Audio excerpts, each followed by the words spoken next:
Hello, everyone, and welcome again to the WrestleCore podcast. I am your host, Mr. William D. Morgan, with my partner in crime, Justin David Kish. Justin, how you doing, man? Hey, man, how you doing? Just enjoying the night. Now that Payback is finally over, we don't have to sit through that miserable pay-per-view. All right, Justin, we're going to go ahead and do a quick review on WWE Payback. Decent to good pay-per-view, depending on who you were rooting for, depending on what you were looking at. I know you have some particular things that you were looking for that did not happen at Payback. You want to go into that a little bit? Well, I think everybody else had this, the same things, the same ideas as I do. We were looking for what would make this pay-per-view a little bit more credible. Is AJ Styles going to get the championship? A lot of people were begging and egging on for an AJ Styles championship run at this pay-per-view. Personally, I did not think that was going to happen because what was the point of having that WrestleMania main event for Roman Reigns, knowing that he'll just drop it a couple of weeks later at the next pay-per-view? So I would not think that would be the most credible and most thing to do for this pay-per-view. If they're going to drop the title, if Roman Reigns is going to drop the title, I'll do that. I got a SummerSlam. But other things I was looking out for was Finn Balor to debut. It was earlier reported that he's not going up to the main roster after he dropped the title at a Lowell, Massachusetts house show for NXT. Everybody was just coming out of their skin over that, and I was too, because I was like, okay, Carl Anderson, Luke Gallows on the main roster right now. Okay, Bullet Club, BALOR Club, Bulletproof, whatever the hell you want to call them, they're up there. So are we going to get something at Payback? That didn't happen tonight. I was also, egging on for a potential, turn on AJ Styles by Anderson and Gallows. That did not happen. So a lot of my plans that would make this pay-per-view memorable or, a bit more exciting, none of them happened. The pay-per-view kind of fell short in my opinion. We'll get to that over time. So, just some of it just really, made me really upset and not the greatest pay-per-view in my opinion. Well, I thought that your Finn Balor point was very valid. Would have been something new, would have been something different. You said earlier in our conversation that you asked a question rather, what's left for him in NXT? Really nothing is really there for him. You can make a case that former TNA talent will be running NXT pretty soon, so you should go ahead and pull Finn now, or at least stream rules to let the transition go ahead and happen smoothly. Oh, that's the best way to do it, because when you come and look at it, we're still waiting on Bobby Roode, to come to the WWE. It's going to happen at some point. They're either right now talking about the contract, the behind the scenes, like the whole payout, whatever. There could be a valid point for the new TNA guys coming over, Eric Young. Maybe they want to give Finn Balor another rivalry as to why probably they want to keep it. I don't know why he will go after the NXT Championship for Joe again, so that he will be, even extended longer down in NXT. I don't want to see him go after the title because it's not going to, give it an exact ETA on when he'll be up. We don't know the exact ETA right now, but it would just, if he puts the title back on him again after defeating Samoa Joe, if this all happens, that means we're going to be waiting much longer. We have to wait for another, NXT guy to fully develop into being the next NXT champion, which that could take more months to build. So if they actually do go about that, we're not looking at a potential Finn Balor debut until the end of 2016, or, quite possibly not until 2017, because, as it stands right now, we're already in the month of May. We're all waiting for, this was their opportunity for him to make the debut. The WWE passed on it. It's either he debuts at SummerSlam, or I am not, guaranteeing anything down the line. Can he debut at the next best pay-per-view, which is Survivor Series? Could it be Night of Champions? Night of Champions, can you look at Survivor Series? That could be a quite possibility, but, you got to do it on a big stage, and you got to really bring in the fans as to why, why should you? So the storyline really has to start getting a little bit more sharp. They've done a great job so far. But like I said, the Finn Balor could have made this pay-per-view and could have saved this pay-per-view. We didn't get it, but, the pay-per-view, it was what it was. All right, let's go ahead and get into a quick review of this pay-per-view. try to keep this 45 minutes or less. That is as it is 11:24 my time. So let's go ahead and that's dedication right there, by the way. Yes. So let's go ahead and do a quick review of this pay-per-view. We're going to go over the pre-show matches first.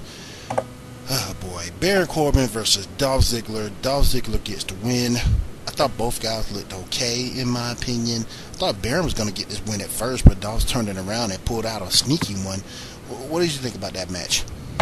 I kind of saw the very much tail end of the matchup. I kind of came into the party a little bit late for this one, but from what I do know and what I've seen highlights of the match, I probably will have to go back and watch it. I know that he went to go for his finisher, that's Baron Corbin, of course, and then he reversed it. Then a famouser was also involved in some point, and I guess I didn't want to say that kind of did it in. Because, like I said, I came to the party a little late. I apologize, everybody. But, honestly, Dolph Ziggler getting the victory here, it really does not make much sense. I mean, I know Dolph Ziggler is a guy who everybody's been waiting for a big push. You know, he's been the champion before. Now he's, ultimately down mid-card status for the longest time now. He's always been mainly mid-card status throughout his entire WWE career. Baron Corbin comes up. You really need to get this guy over. This guy has won in his debut match. He did not defeat Dolph Ziggler. He's defeated some guys, here and there on both Raw and SmackDown.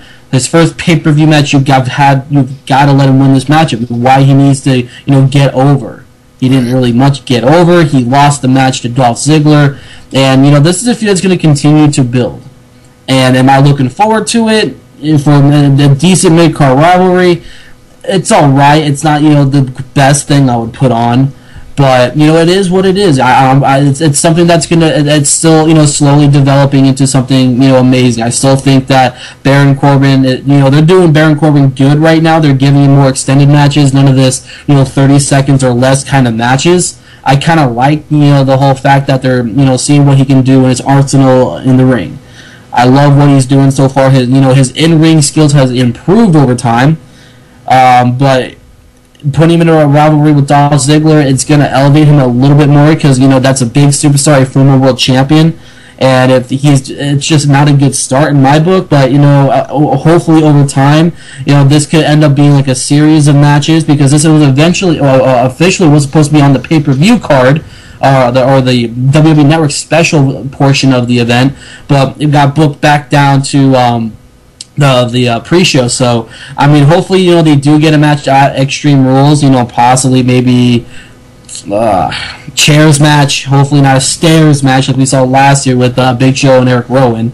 But anything can happen. I'm still waiting for something good to come from this rivalry, and hopefully we get more success from Baron Corbin down the line. WWE United States title match is next on the plate. Ryback versus Kalisto, and Kalisto is your champion. I'm not a Ryback fan, but I sort of kind of feel for Ryback because if you guys watch this match, they sort of kind of made him look like an idiot. First off, I just want to say is toast out to Ryback for that amazing entrance, mocking little CM Punk there in his hometown of Chicago. I'll get to the whole CM Punk rant a little bit later on tonight in this podcast. But this match was, it was one-sided. Had some great, involvement, from Ryback. But, man, Kalisto was just all over the place in that ring, doing backflips. And this is just a phenomenal superstar. This is a match that I honestly would, take over Corbin and Dolph Ziggler to be put into the actual event on the WWE Network. This match was actually really good. I think that when you look at the past of their series matches, I think the one at Payback 2016 was the best of the three. I think Kalisto really stole the show. Not really much stole the show. I think you can really give him as, one of the guys who really did not get enough credit. I know that we've seen this match about 100 of thousands of times, and we all thought that, maybe Ryback could win the championship. I didn't want Ryback to win the championship because what has he done to deserve even a mid-card title? Nothing. So, I mean, honestly, go back and watch the other matches that, Kalisto and Ryback has had and compare them to, tonight's match. I think tonight's match was, over the top good. I'm not saying it's a 5 out of 5, a 4.5 out of 5. It was a solid, around the 3.8, 3.8 on a 5 scale. There could have been, a lot of, better parts of the match that could have been improved on, or a little bit better called, I should say. But overall, the match was good. It's probably one of the best I've seen, in a Ryback Kalisto duo. I thought the match was ridiculous. I thought the fact that you have a guy who's been there, who's been on the mid-card level, a guy who's been a champion, and for some whatever reason, you can't get over on Kalisto? Man, get out of here. I understand that you are trying to make your Spanish contingent happy. I get it. I understand that point. And if that's the reason you did it, then so be it. But you can't have the man come out like CM Punk, Chicago's native son, and then you go in the ring and you lose? Really? No. That's just bad business. And now, what do you do with Ryback? There's nothing. Oh, that's the ultimate question. What do you do with Ryback? From here, God forbid if they do an Extreme Rules match, not Enzo Amore. We'll get to that here in a second. I'm reading this thing on Enzo right now. But if we do a Kalisto Ryback match again, I'm not even gonna watch it. See, that's what I'm saying. Now you kind of backed yourself in the corner because you can make a case. If Ryback can't beat Kalisto, who's the smaller dude, what's he gonna do against his other contemporaries? That's I guess the WWE will have to shock us with it. I cannot really tell you right now. What's the best thing for Ryback right now? I mean, God, he is lower than the mid card. Maybe him and Rusev get together and try to rejuvenate their careers. I don't know. They could put another tag team together, maybe. I mean, we'll get into this tag team tournament here in a second, but maybe that could happen. I mean, I'm not saying give him Sin Cara, because do you not see the difference if the WWE does not, if they go from Kalisto to Sin Cara for Ryback? Yeah. And he loses against Sin Cara, in a plethora of matches that probably would happen if those two paired up. It would just not be credible. It's so stupid. So, I mean, the WWE is just watering down into possibly eventually releasing Ryback. I mean, that's the way it's going right now. I mean, this has happened before to superstars. Before you get, you build on a rise, and then you get watered down, then eventually you will get released. Let's move on to the next match. Number 1 contenders tournament finals for the tag team championships.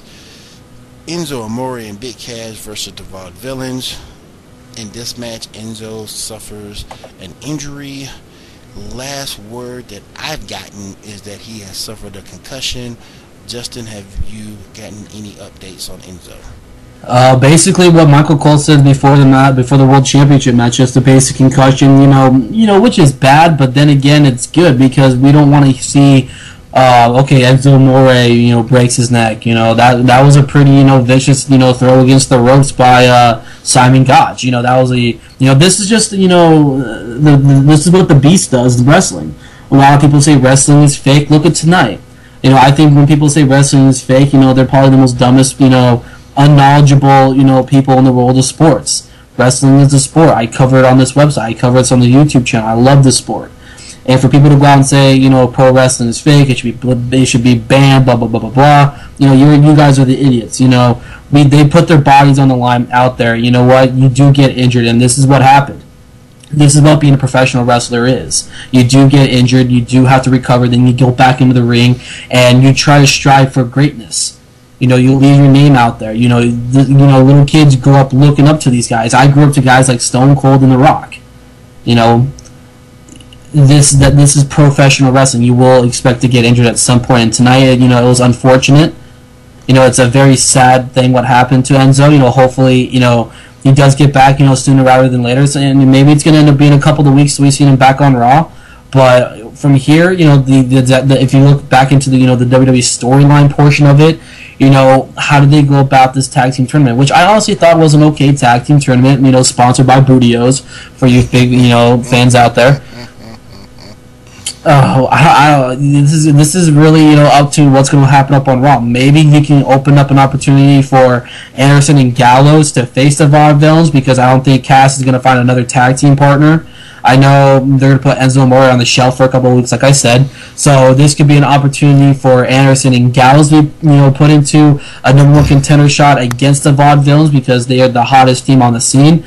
I would not put the Usos in it, because the Usos have held the titles numerous times, and if they get the title shot, it's just going to end up being, okay, we're going to side with the New Day to win the title. So honestly, I think that's the best way they would go. I think if you book Carl Anderson and Luke Gallows, for the title shot, and then hopefully, once Enzo Amore and Big Cass get back together, then you can look at, possibly getting something together and maybe having like a three-way dance tag team style. If Enzo Amore is ready to go at Extreme Rules, we can do that there, or on an episode of Raw. These are some possibilities that can be thrown out there. Very quickly, let's move on over to our next matchup: Sami Zayn versus Kevin Owens. Oh my God, what a beautiful matchup! Just saying this, I love this matchup. Everybody who's been, with us for all these, WWE pay-per-view reviews, which we'll try to do on a pay-per-view basis. I'm a huge Kevin Owens guy. Kevin Steen, Kevin Owens, I love this. Sami Zayn, I love that guy too. These guys were just destined to, duke it out in the WWE, and they're doing it. We saw in NXT, here and there, but mainly we are now getting what we all wanted, and that is the matchup. I took a lot of notes on this match. Some of them, I really like the opening up of the match, the strikes, going back and forth between the two. The senton splash by Sami Zayn. Owens' cockiness really turned on him. Zayn gets the upper hand, mid-match, and, from there, you saw the two Tiger Bombs. I want to say it's the Blue Tiger or the Blue Thunder Bomb. What they were saying, I thought those two could really, put it in for Kevin Owens there, man. Well, Kevin Owens ends up winning the match. What he did after the match to me was classic, because if you know me, I hate Byron Saxton, and for him to humiliate Byron Saxton like that was just pay-per-view gold to me. It shows that he's versatile. It shows that he can go on to the commentator's table and do his thing. So good for Kevin Owens, and I'm glad he won that match. You said, we were talking about it earlier about Sami Zayn putting on these great matches, but in the end you lose. And this has just been a running course. We saw that against AJ Styles. It's just there's numerous superstars. Did he face Cesaro one week, right? Yep. And he lost to Cesaro. He lost that match. So that's two. And then number 3 was tonight. And this is like if you guys are following me on Twitter at Justin David Kish, to give you guys a cheap plug there, go follow me on Twitter. I was tweeting throughout the entire show, and when it came to this matchup, I was like, this is what the WWE potentially could have in store for us. We're gonna have they're gonna book this rivalry the same way they booked the John Cena KO rivalry during the fall last year, and that is they're going to end up having Kevin Owens win number 1, Zayn number 2, and honestly, I know that John Cena won match 3. This is what you can do. That third one's gonna be so unpredictable. And that third one, I think the best way they do about it is that they do it at SummerSlam. Then there you go. Then you have gold right there. That is the best way that you do it, and I think that's the way the WWE is going to try and go and do, because you have gold here. Everybody is, Kevin Owens gets over by the crowd. Everybody loves KO. I love KO.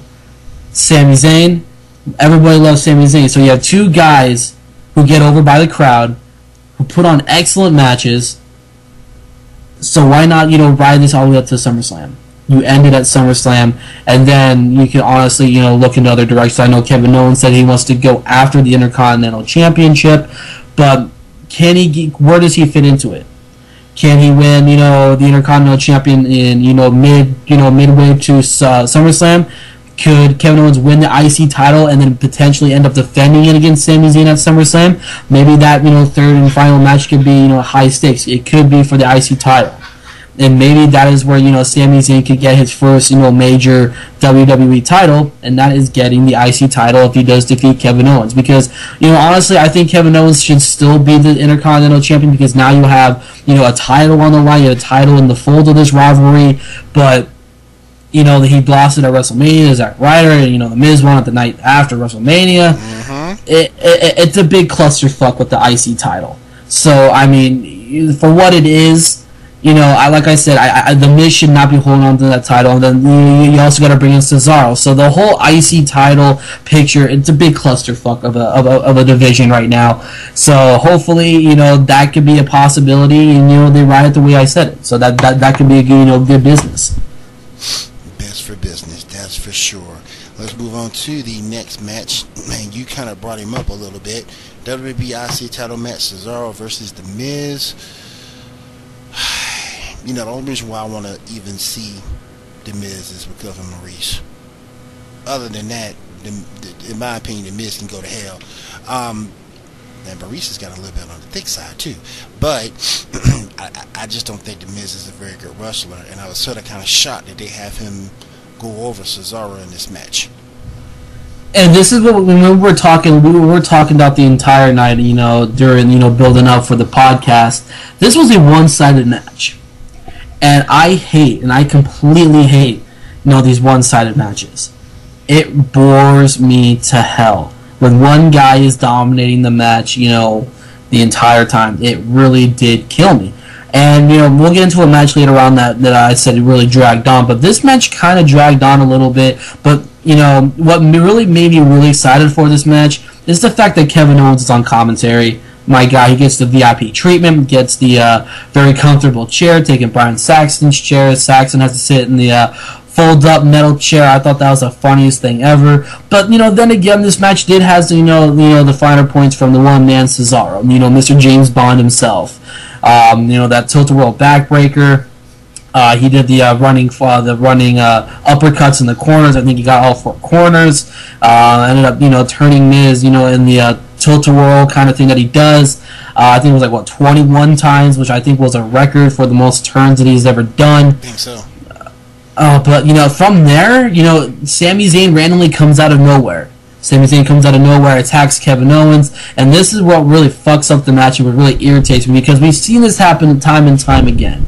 The dirty pin, interference on the outside, after, Kevin Owens and Sami Zayn were fighting back on, their commentary, the commentator's desk. They ended up taking this fight to the ring apron, and then that ends up, knocking down Owens and Zayn, and then all of a sudden the Miz able to capitalize on a distraction.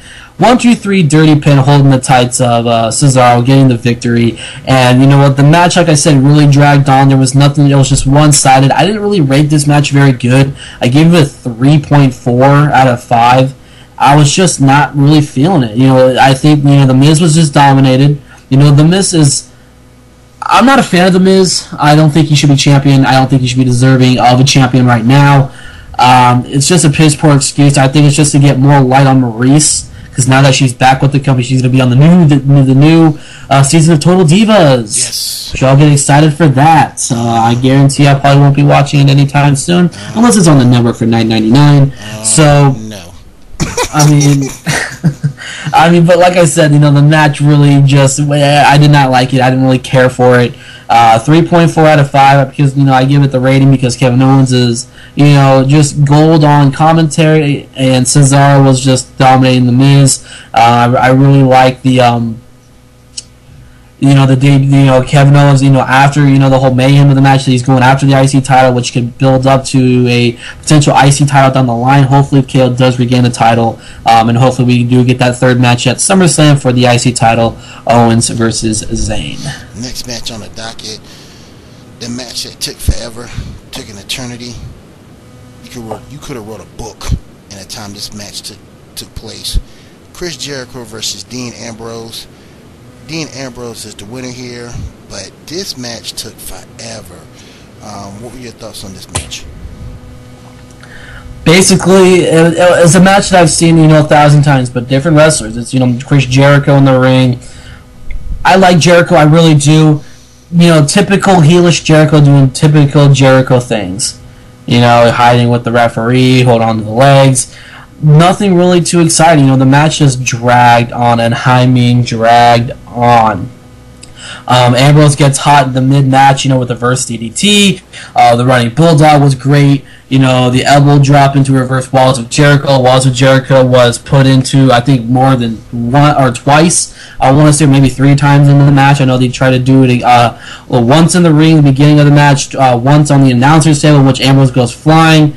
But the third one, the match, the way it ended as well, it's just the match just dragged on. I kind of just started dozing off, midway through the match, and I'm being honest with you guys. Got no reason to lie to you guys. This match really dragged on, and I have always said, that I have a lot of excitement for this match, but we did not get that excitement.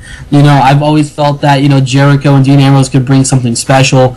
I like the promos, and I like the promo leading up to the match. I like the video package that they did leading up to the match. I like the segments that they had done on Raw and SmackDown, but the match did not complement the build-up, and I'm really disappointed by it. I gave this match, and it's another, 3 out of 5. It should have been a 3.5 if it had a little bit of a better ending. Jericho going, while he's trying to get the dirty deeds on him. It's just nothing really came, exciting about this match, and it's a match that you can forgo on the network. And if you want to watch the entire event over, you're gonna have to sit through this match. But prepare to have pen and paper ready, because you can write a novel beforehand. And half your brain will be fried into the after dimension. Good Lord, that match took forever. WWE Women's Title match next on the docket: Natalya versus Charlotte. Charlotte gets the win. Can we call this the U.S. screw job? Chicago screw job? A what the fuck screw job? I mean, sorry to cuss. I know we're on YouTube here, but this is so stupid. I'm going to hear your opinion first, Will, because I've been taking up the majority of the time here. Feel free to give us your thoughts on this, and I'll go into a whole, why I think this was probably the most dumbest match on the card. But then again, we got screwed over a fantastic matchup. First of all, let's go into the fact that one of these parties did not want to be in this match. That was Bret the Hitman Hart. He did not want to be in this match. He wanted nothing to do with this match. He only did it for Natty. Let's get that clear right out the gate. Second, Natty outclassed Charlotte the majority of this match. Charlotte has some good high spots, don't get me wrong, but Natty outclassed her most of the time, and I just thought that it's a damn shame that Charlotte keeps getting these victories, but this one is the most egregious victory I've ever seen. This really irritated me, because I remember as soon as it officially ended, when the referee started ringing the bell, and I'm looking down at my computer taking the notes on this match. Bell rings, ding ding ding, and I'm like, okay, do we have a new women's champion? What happened here? Figure 4 or the sharpshooter was put in. No tap out. Charles Robinson, I want to say that was the referee for the match, ends up screwing Natty. What the hell happened? What is going on? There's no McMahon at ringside. Can we say payoff? That could be a storyline being put involved here. That this is something that could be continue to build up. But do you want to see another Natalya Charlotte match? I know they've been putting on some great matches, but Charlotte is already up. I want to say 3-0 against Natalya since their first match at the NXT Takeover show I think it was 2 years back. I want to say. The rumor has it that this is supposed to be going on up until SummerSlam time, and then that's when Sasha Banks is supposed to interject herself back into the title scene and actually beat Charlotte for the women's championship. That's the rumor that's going around. But that's just thinking about it. Sorry to cut you off, but that's just a long time from now. It is. What's Sasha going to be doing until then? I don't know. No, I haven't heard about any potential feuds they're going to have her in or anything like that. So I don't know what they're going to do with her. But another question I want to ask you. Natalya has been in the wrestling business for quite a while now. Yes. You know, all these new women wrestlers are coming into the company. You know, Sasha Banks, you got Charlotte, you got Becky Lynch, you can have Alexa Bliss, Bayley's coming up soon. Will Natalya ever win the women's championship with the WWE? No. And the reason why I don't think she would win it is because of the company's view of her. I love Natty. I do. I think she's beautiful. I think she has the pedigree. She has more than enough skill to be a women's champion. But they look at her as more as Mother Goose to all the younger divas on the roster. And as long as they look at her as that, they will not look at her as a viable contender for the women's title. So as long as they keep that viewpoint, she will never win it, because once you go from contender to champion, your role backstage also changes. Now she has to make the appearances. Now she has to be the forefront of that division. WWE just does not see Natalya as that, and as long as they continue not to see her as that, she will not be women's champion. You know, that's a damn shame, because I honestly thought that she could have won the title multiple times by now in the WWE before, you know, the Bellas got, you know, fully into the whole title picture when they first started coming in. I mean, I loved, you know, after Beth Phoenix left the company, I always thought that Natalya, you know, obviously she was built for the dominant diva, you know, at the time it was still the Divas division, that she could have won the championship earlier on in her career, at least once. But no, it was either, you know, Lay Cool, Michelle McCool, Layla, Mickie James, Maurice came before her. I think, you know, the Bella twins had a shot in the title run right there, or had a title run each. She was just continuing to be put on the back burner, but then again, she was still putting on excellent, you know, women's matches. And I honestly thought that tonight should have been the night that she won it, and then you can get, you know, give her a short run. She's got to win at some point. Well, you know, I don't mean to cut you off, but you know Natalya's been Divas champ before. Oh, she's been Divas champ before. Mm-hmm. She's been Divas champ before. So it's nothing new. She needs to get that woman's title. We're in a whole new era now. Whatever the hell this era is. Yeah. I mean, with the Divas thing has been dead. No one liked the Divas Championship. But you know what? That was the Maurice title. That was the Lay Cool title. I guess, you know, they really need to start, you know, putting a little bit more shine on, you know, the divas that have been, or the women's wrestlers that's been there for a while. I think that, you know, Natalya should have won the women's championship. I think that tonight was the night that she should have done it. You know, give her that, you know, the more, you know, meaningful and more understanding run. Because no one remembers Natalya winning that Divas Championship before. I don't remember. If I remember, I would have known. So here we go, a whole new look in the whole women's division, new women's title. Give it to Natalya. You know, if she drops it at the next pay-per-view, then so be it. Give her that run, the run that she honestly deserves. You know, you brought up the idea of the, you know, the Mother Goose thing. You know, I know she's an aging, but still a fantastic looking woman. Natalya, she's gonna win this title. She's gotta win it, you know, before she retires, which I honestly think it will happen. Even if it's like a short runoff kind of thing, she's got to earn it. If she gets it just for one day, you know, we saw Zack Ryder one day IC champion. We saw Kane one day WWE champion. If I see Natalya one day women's champion, I'll be fine. Life is great. I've never been so happy. Well, but she deserves it. Well, you know, she became Divas champ back 2010 at Survivor Series.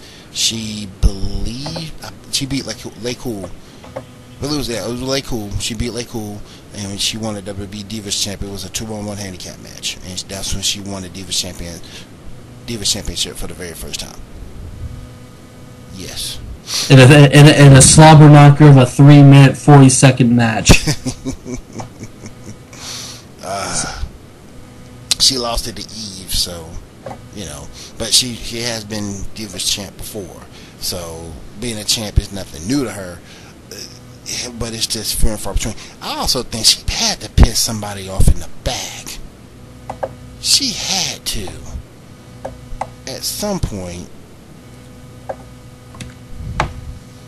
For what? She had to piss somebody off in the bag. She had to. I don't know. To have somebody of that skill. She ain't Paige, tell you that. She's better than Paige. And she should have been a champion more times than not. And I don't know. I mean, to me, it's just damn sad that she has not even gotten like multiple runs. Nope. Maybe by this time it's 2016. I think she debuted with Davey Boy Smith Jr. and Tyson Kidd. I want to say back in 2009, maybe 2008, at the earliest point, maybe 2008. Could be wrong. Maybe it could be like 2009. Because I remember watching a couple matches with her, when she had like red hair or brown hair or whatever, before she had the whole transformation being a blonde. Mm-hmm. I mean, she was at one point the manager of them, the Hart Dynasty. You can go back. But it goes back a while. You can go back to just 2011, 5 years ago, and not that this magazine still carries the same amount of weight. But Pro Wrestling Illustrated ranked her number 4 in the best 50 female single wrestler list that comes out every year. They ranked her number 4 just 5 years ago, and she's been going down a downward spiral ever since. So hopefully she can recover and get one more championship run before she calls it quits. I thought she would have called it quits months ago. She can make money anywhere she chose to wrestle. I thought she was going to call it quits months ago, but she's sticking with WWE, and hopefully she can get one more run. Finally. Oh my God. Finally. And let me tell you, I am not a Roman Reigns fan. I am not a Roman Reigns apologist. If anything, I hate the man. I can't stand the dude. Nothing personal, but I can't. Oh, there's your promo. That surely beats the Roman Reigns. I'm not a good guy. I'm not a bad guy. I'm the guy kind of guy. I can't stand him. But I will give him props in this match because he did step up. He did look good in this match to me against AJ. However, let's look at it like this. Point 1, he's facing AJ Styles. Point 2, this is the best Roman Reigns has ever looked, and he still got booed his head like hell. So take that for what it's worth. Roman Reigns gets to win. Best match he's ever wrestled since he's been on a main event roster, and still gets booed to hell and back. What do you think? The match was great, but I was so sick and tired with the way these matches have ended, the way that it was booked, the entire show was booked. And for this match to not restart once, but to be restarted twice, with 2 new stipulations put in, really killed the match's, movement going forward. Okay, so the first one, Roman Reigns got counted out. A phenomenal forearm, off the top rope into the announcer's table, what I thought was spot of the night. I was marking out for it.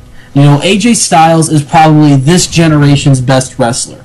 You go back in time, if you look at all the guys who, not on the indie scene, but you look at any of the guys that can touch AJ Styles. What guy can really, touch AJ Styles in this generation? There has not been a guy that can do that. If there's somebody in mind, not naming any indie guys, I know there are a couple of guys that can put on, great matches with AJ Styles, like a Sabre Jr., but, Will, you tell me right now, what's another, this generation superstar that can get close to AJ Styles? No one. Exactly. So, AJ Styles has been probably the greatest superstar that I've seen in quite a while. I do give credit to KO, Sami Zayn, those guys put on some great matches, but AJ Styles, overall, in this generation, has just been basically, phenomenal, no pun intended. Roman Reigns in this matchup really shocked me. He put on the best match that I've seen him in a while. Some of his matches have just been, kind of, just nothing too important. Just basically squash matches, or not squash matches, so basically just dragged on matches that you cannot really remember because they were so long and just so dense. This match was exciting from the beginning to the end. But the way that this match had to be restarted twice to find a legitimate winner really killed it. Because then again, we also had the announcement for Raw that the McMahons are going to be, Shane and Stephanie are going to be both running Raw, and both of them came out to restart the match. Shane McMahon comes out as a no count out match. Stephanie comes out again after a no disqualification, after a low blow punch to the groin area of AJ Styles. That had to get restarted. The referee disqualified Roman Reigns. So AJ Styles is 2 up on Roman Reigns at this point of the night, and then Roman Reigns finally gets his first victory. So AJ Styles is still up 2-1 on Roman Reigns right now, regardless of him having the title or not. AJ Styles, or with AJ Styles not having the title, he's still up on Roman Reigns. So 2-1, call it. This match was overall fantastic. I loved it. And could there, besides the whole, restarting, I thought the match, if you watch it without the restarts, was great. I saw, you saw Luke Gallows and Anderson get involved, try to get AJ the victory. Doing that, that little magic boot or whatever the hell they call it, something I forgot the name of their finisher move. They got involved, and then the Usos got involved, and then AJ Styles gets pushed off the top rope into the Usos and Anderson and Gallows, and then Roman Reigns does his patented flying crossbody into the crowd again. So the match was overall great. There was a lot of great spots. Those are just naming a few. The table was great. The table piece was right there. It was great. The match was overall good. And the way to end Raw is that we have another matchup coming up at Extreme Rules, an Extreme Rules match for the WWE Championship. I still think Reigns is going to end up winning that match, because then again, it's too soon for him to drop the title. But I think AJ Styles is going to end up being Sami Zayn right now, getting close to getting that title shot, or getting close to winning the championship. But he's going to end up falling short. And ultimately, very, very, by a thread, he's going to be, he's going to be short. But we're still going to have Roman Reigns become the WWE World Champion. He looked good. He stepped it up. He did what he needed to do. Getting still, I will stress it again, he got booed to hell and back. So if he can keep this up, he may win over some more fans. We have to wait and see what he does. Again, he's not going to be in a ring with AJ Styles all the time. So we have to see what he does. Alright, there's one more thing I want to get into before we cut out of here tonight. And I thought this was the dumbest part of the pay-per-view. Vince McMahon decides to give control of Raw to both Shane and Stephanie. That was the dumbest thing to me in the world. Let me state my point, and then I'll give you your viewpoint.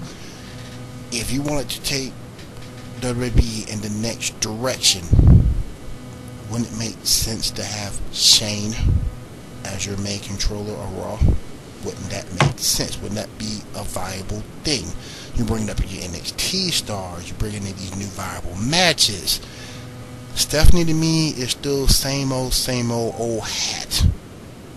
And now you're giving both of these guys whose storyline states they can't stand each other control on Monday Night Raw. What do you think? Well, honestly, I was looking for something to shock us. Something that would be like, oh, damn, something could be coming up here pretty soon. I was looking for the brand split announcement. Two of the McMahons feud against each other. Now, Vince McMahon said he wants to see blood. He wants to see, Stephanie McMahon and Shane McMahon to just rip their throats out, blah, blah, blah, blah, blah. Right now, in the early stages of this, very early stages, it's just a little baby right now. Stephanie's all for Shane's decisions earlier on, but Stephanie McMahon is one-upping Shane McMahon. I like they made a lot of valuable points. Stephanie did do a lot during her reign with Triple H on Raw, but then again they left out the injuries while we're involved in the entire reign for the Authority. Yes, you must respect my authority. I guess that's what the way they're trying to go about things right now. But I give her for all the accomplishments that that has been brought into the WWE for 2-3 years. The Authority wasn't control overall, which just dragged ass for so long. I was sick and tired of it, and hopefully that's officially gone now that we have two McMahons running it. Now Shane McMahon comes out, he's been headlining a lot of things. Everybody, I even made a piece myself on a website, why Shane McMahon is the best thing to go about the business. He's bringing in the fresh new faces. Apollo Crews, a guy who's rising, in my opinion, who should be in the U.S. title picture for Kalisto. Kalisto facing off another big guy. No pun intended. There's just so many great things that Shane McMahon has done. He's done a whole lot for the company in such a short time. Raw ended up last month, ending out on a solid streak. All the 4 episodes of Raw that we saw, in the month of April were good Raws. When was the last time we ever saw a solid month of Raw? Yeah. A long time. So there you go. Shane McMahon has benefited a whole lot in the last few Raw episodes he's controlled. So I honestly thought, maybe if you gave, Stephanie SmackDown, you give Shane Raw, and then you have the draft. Have the draft come back when John Cena comes back. John Cena's obviously staying on Raw, the flagship show. And then you can start bringing in some new guys. You can get some call-ups to the main roster. There are a couple of guys that are down at NXT that are ready to be called up to the main roster. You can do that. You can bring in NXT guys to extend the roster. You can have new guys get over. You can have new fresh rivalries. New titles. Introduce a new title. The U.S. title can go to SmackDown. Bring back the light heavyweight championship. I know you're having this cruiserweight, world cruiserweight tournament or whatever the hell that is. Heard there's a lot of great matches on that tournament. You're bringing back the Cruiserweight division, which seems like right now, with this whole tournament going on, that could go back to SmackDown. There's a lot of things going on in the WWE behind the scenes and, quietly. And you know what? The roster, is quietly and is expanding a little bit, piece by piece. So, why not bring back the brand split? Have Stephanie control SmackDown like she did in 2002? All the way to, I want to say, at the end of 2003. So about a nice, 2 years that she was with SmackDown. She did pretty good. I like the rivalry that she had with Eric Bischoff. But for her and her brother to go out for brand supremacy, that would have been great for the business. That would have been good for the business. But like I said, as it stands right now, I'm okay with what it is right now.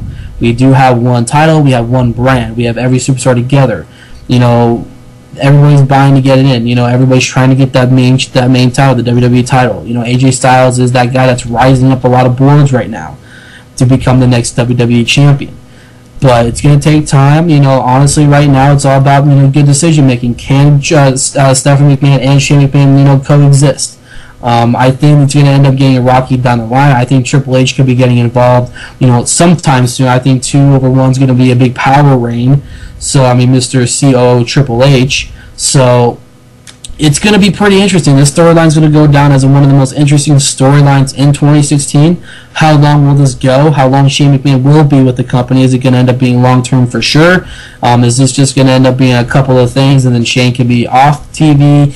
It sounds like right now he's going to be on TV, going into, Extreme Rules, leading up to Extreme Rules, hopefully be on Extreme Rules. It's just interesting. I kind of like the early developments, but like I said, one title, one brand, one WWE, and it's going to be interesting. Very, very interesting. All right, very quickly, we are done with our pay-per-view coverage of WWE Payback 2016. I would not be the sports enthusiast I am if I did not ask you, and we will switch gears for a very quick second. We just got done with the NFL draft. Very quickly, I want your opinions on the Chargers draft. I'll give mine to the Saints. Go. Joey Bosa, baby. Joey Bosa, welcome to the Bolts, man. Everybody knows me, a big Bolts fan. I'm a huge advocate. I did do my NFL. You guys are following me on Twitter. We'll plug our Twitters again at the end. If you guys are following me on Twitter, I did extensive draft coverage. Tweeting my reactions to every pick, just quick thoughts. I'm going to end up doing a show, probably independent shows, just me talking about the draft, in future episodes here on the channel. We'll be talking about quarterbacks, but the Chargers, fantastic draft, in my opinion, as a fan, though. Personally, as a professionally, I think the Chargers did kind of hit and miss on the safety position. We did get a couple of guys on the offensive line. I think Max Turk from USC came in, and another guy at the end of the draft came in for offensive line depth. But we did at a pass rush. A lot of people want to DeForest Buckner from Oregon. We got Joey Bosa, a guy who can convert speed to power. Good addition there. I've already have the rosters for Madden 16. I've already had 9 sacks with him through 5 games. So Joey Bosa, hopefully you can translate or transition the video game stats to the actual field in 2016. I'm very excited. Overall, Chargers did pretty good. Okay, heading on down to the New Orleans Saints draft very, very quickly. I am a big fan of the New Orleans Saints. I love our first round pick. We needed defensive help. He gets it done for us. And I know I'm nitpicking on our last pick. We chose a freaking running back for our very last pick. I don't get it. We already have Mark Ingram. We already have Tim Hightower. If I'm not mistaken, Travis Cadet is still on the roster. I don't get it. Daniel Lasco, I don't get it. I don't get the pick. Daniel Lasco is a great running back. I'm not saying he's not, but he also has medical concerns too. To an extent, he's one of those guys that are going to be development. He could probably end up being like time for practice rosters. We're going to take an over. My bad. Go ahead. And he's probably going to end up being stashed on the practice squad for a couple of years because, like I said, I don't expect him to overcrowd a CJ Spiller, beat out a CJ Spiller, beat out a Mark Ingram. Travis Cadet is there. Tim Hightower is there, but Tim Hightower has not done nearly as good as I thought he would be coming out of Richmond. He was one of my favorite, FCS level running backs at the time. Right. Coming out of the draft, he was a round 5 selection in 2008. Hightower went to the Cardinals. It's just Tim Hightower is a guy that's expendable at this point. Daniel Lasco could be the guy that can end up, panicking Tim Hightower for his job because you already have, Mark Ingram. You already have your backup in CJ Spiller. Your third down back could be Daniel Lasco. It could be this year. It could end up being next year. Yeah. We just have to wait and see, how things try out. But the pick that I love from the Saints was a guy that I wanted for the Chargers, and that's free safety Von Bell. Yes, sir. Oh my God, that guy is fantastic. Yes, Von Bell. Yes, if the Chargers were able to get Von Bell, I would have been okay with Eric Weddle walking. As hard as it's safe for as a Chargers fan and a passionate Chargers fan here, I thought that the Chargers should have gotten Von Bell in the second round. Von Bell fell. The Chargers came before the Saints in the draft. Mm-hmm. Chargers in the second round got Hunter Henry. Hunter Henry could have been available third round, early selection. They could have gotten their future to the tight end position and Hunter Henry in the third round. You go out there, you address your free safety. You have Dwight Lowry of all people as your starting free safety. You go out there, you get Von Bell. Then you have a guy that's a playmaker. He's a winning player. He's a winning player too. He played for Ohio State. Sugar Bowl champion, Big Ten champion, you name it. He's been on a championship caliber team. He's one of the biggest standouts at the free safety position in the draft. You draft him, and I promise you the Chargers will have their free safety for the immediate future. 6-7 years down the line, Von Bell will be fantastic in the NFL. He'll be that turnaround like how Eric Weddle was. People were very critical on Eric Weddle in the early startings of his career. But over time, he's become the league's best free safety. I thought the Sheldon Rankin's pick. Look, I wanted Shaq Lawson at that 12 spot. We could have got Shaq Lawson, but I thought he did have some medical issues going in, so I guess they went to somebody who would be more player ready now, rather than having to wait a little bit. Sheldon Rankin seems to be a fine player. And I'm not going to sit here and say he won't do work for the Saints because he probably will. He'll be kind of thrusted into that defensive tackle, defensive end mode. But he'll be solid. He'll be consistent. But let me ask you just with rankings. Do you see jump out of the page type talent? Sheldon Rankins is also going to a Saints team that already has Nick Fairley on there. Mm-hmm. So you have to look at the playing time that Rankins will be getting in his rookie year. The New Orleans Saints also do have a need at defensive tackle. Outside of Nick Fairley before Rankins even got to the team, you have Caleb Ellis. Who is that? You have Tyler Davison. Who is that? You have John Jenkins, not too familiar with him. Some of these guys, are not ready to be legitimate backup titans, backup defensive tackles yet. Sheldon Rankins is the guy that can come in and can immediately make a big impact. He has done so well in that Louisville system. I know he had 4 sacks. His and he was mostly a backup in his freshman and sophomore year, but as a senior, fantastic numbers. I've never seen a guy who after becoming a backup precisely in his freshman and sophomore year at Louisville, recording 22 tackles and 4 sacks in both years, then making the jump to a full-time starter in 2013. Started all 13 games, 53 tackles, 8 sacks, 2 interceptions that year, and then 2015 to complement things, even improved that year where he had the sack totals went down by 2 with 6 and 58 tackles. We even returned a fumble for a touchdown. He has really improved over time, and I think he's better and a better option to be a backup than the other 3 that I just named off. So the Saints are truly redeveloping their defensive line. The linebackers, they got James Lornez, who I'm a diehard fan of. Everybody who knows me, I'm a huge James Lornez fan. Wish he came with the Chargers besides Manti Te'o. Donnell Ellerbe is there, so they do have a nice set of defensive guys on their roster. They are now rebuilding their defense. Now, let's shift over to the quarterback position. Drew Brees getting old. Hopefully that in the next draft or 2 they find their legitimate starter down the line. I just don't think that Garrett Grayson is going to be their guy in the future. Luke McCown is just it's Luke McCown, for God's sakes. So there you go. That's the best way to put it. They really need to find that guy. If the Saints turn out to have a down year, maybe they can go with Deshaun Watson if they get a high enough pick. Maybe Deshaun Watson could be their guy for the immediate future. We shall definitely see. But I like the way my boys are going. I like the way they're going. I thought the Michael Thomas pick was very, very good. Love that pick at wide receiver from the Ohio State. I thought that was a great pickup by them. Need somebody to replace Marquise Colston, and they did it with him. So let's see what they do this year. All right, Justin, we're gonna go ahead and get on out of here. Call this thing a wrap.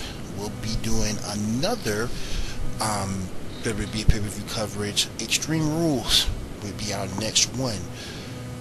We're gonna get AJ and Roman Reigns. We're gonna get that rematch. So we shall see how that goes down. Anything you want to say to finish us off for tonight?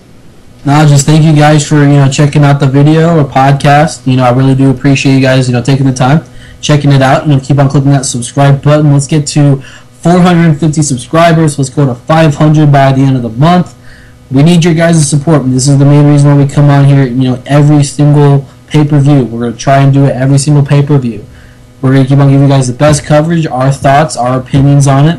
Maybe if it's we either do these shows the day of or the night of the pay-per-view after it's over, or we'll do it the morning or the afternoon whenever you're available. We're going to give you guys the pay-per-view review at some point. So just keep on bear with us. We do have lives as well. We all have lives. We also got stuff to do behind the scenes. But we're promised we will give you guys, the best coverage in sports. Check out NexusSportsNetwork.com. Check us out on my Twitter account, Twitter.com/Justin David Kish. I'll will plug his stuff. But other than that, guys, I really do appreciate it. You guys have a good night. Also, listen to Will's podcast. I'll have him plug that for you guys. Thank you, sir. You guys can listen to the Wrestling Calling Show every Saturday night at 11 p.m. Eastern on rantemradio.com.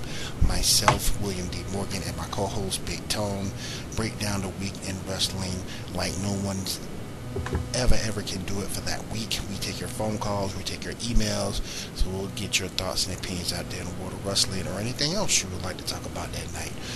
Check me out on Twitter at Wrestling Call In. You can also follow me on my personal Twitter at WillieMorg7, WILLIMORG, and the number 7 on Twitter. Check me out on both. If there's nothing else, Justin? That's it, man. Alright, we are done, guys. We will see you at WWE Extreme Rules.